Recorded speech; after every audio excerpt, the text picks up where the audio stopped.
Alright guys, so if you've been watching my videos about breeding snakes and keeping snakes, you know some of my ideas are not very mainstream and they are pretty far out there, and some people may ask, you know, where do you come up with these ideas for all this stuff? And basically what I do is I've been looking, you know, scouring the internet, seeing what everybody does, and after a few years just kind of taking it all in, I decided I'm going to take it all in and do something completely different. So basically, just to give you an idea, so breeding ball pythons, everybody, normally I'd say 99% of everyone, well actually 100% of everyone that I've known breeding ball pythons, they change the temperature of the room and they change the temperature of the hotspot. And when I first started out, I actually looked at all the different breeders and I started a list in Excel. And I was like, you know, this person, they change the temperature of the room, but they keep the hotspot the same. And some people had really high temperatures in the room, some people had really low temperatures, some people, you know, changed both the room temperature, and it was just all over the map. Everything was completely different. So when I first started out, I was kind of playing around with my temperatures, and every time I changed the temperature, my snakes would go off a feed, and sometimes they go off a feed for a long time. And that kind of gave me the idea of, hey, if I change the temperatures and my snakes go off a feed, that directly affects the amount of eggs they produce, because they will eat less rodents when they go into the breeding season. And so far as I know, I'm the only one that keeps the same temperature year-round, basically for the hotspot and the room temperature. And you can't really see my let me get my stool here, and I'll show you what I'm set at. Okay, so if we go up to the top of this rack here, you can see my temperatures, and I am the only one that I know of that actually keeps the same temperature on their hotspots. I keep it at 90 degrees, and I'm actually the only person that I've ever known that keeps one individual heat controller per level to make sure that all of my females are always at the same temperature. So I guess that's just kind of one example. Another example, I'd say that I've done something completely out of the norm, is I've taken one snake, I took this bamboo male, and I paired him with 9 females. I've never seen anyone pair a snake with 9 females, and believe it or not, I had 7 females that laid eggs. I was very successful pairing this bamboo with a lot of different snakes, and he is a beauty. Whew. He's a gorgeous snake, and I got a lot of beautiful hatchlings. That experiment definitely paid off. And then here's another kind of experiment that I tried, is these moss balls, and these things work really well. So I guess I've had some failures with this too. So I'm the first one I think that I've ever seen anyone. I basically take sphagnum moss and I put it in this this netting for humidity. And I really like just using like a paper substrate. I've been using paper towels. And that's been working really great up until this Arizona mountain king snake. He got stuck in a moss ball and really got hurt. And he actually set out, and he's doing really good. But you can kind of see still, kind of right... there's like a light spot right on his neck. He got stuck in that moss ball. He kind of went right through it, and then it kind of expanded, and then he kind of swelled up around it.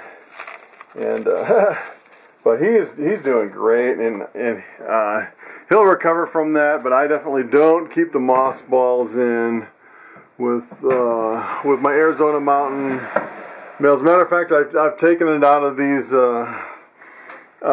king snakes too, and boy, I haven't shown you guys this king snake. This is this is my black and white desert phase king snake, he's a real stunner. He's a beautiful snake, and I would definitely keep it out of, and keep those mothballs out of basically all these tubs with the king snakes.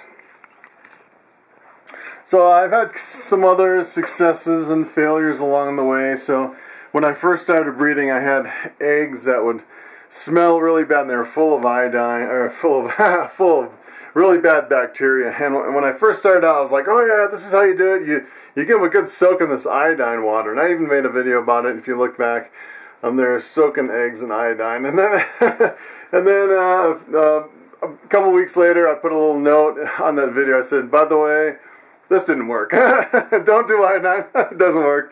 And I tried foot powder spray and foot powder, you know, the shake on and everything. And there's a lot of stuff that I tried that that kind of, I'd say I had limited success on some of it. Some of it was really successful. And one of the things that I'd say, I made a recent video about it. And I said, oh yeah, this is the way you do it.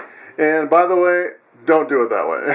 and that was my boa tub upgrade. So basically what I did, take a look at this, my retic here, Lucy, and she's with retics, you know, they kind of mess up their face quite a bit from rubbing. It's a pretty common thing with retics, and you're always kind of struggling to kind of give them the next best enclosure.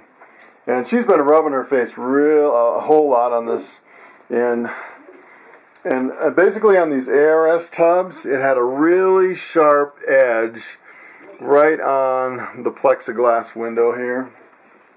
And what I actually did is, in the last video I was like, oh yeah, use this clear silicone and put it around the edge. Well, I put it around the edge, and what happened is she started rubbing her mouth on that silicone, and it got even worse. It was, I mean, you can kind of see it a little swollen today, but I'd say a few days ago her mouth was just huge and swollen really bad, and I was trying to figure out what to do, and I finally realized that it was because she was rubbing her mouth on that rubbery silicone, and it was kind of tearing it even more. It was making it worse. So what I actually did is I went through and I took some duct tape, and I put the duct tape all around that silicone. I probably should have just done duct tape first. And it's really smooth, takes the edge off, and she can't drag her mouth on it, and it's been working great. And she ate a rodent the other day, and her mouth swelling's gone way down. So you can tell she still has a little swelling in her mouth. And the snakes have a pretty amazing recovery system. And if it gets too bad, if she starts kind of wheezing, you kind of get a respiratory infection.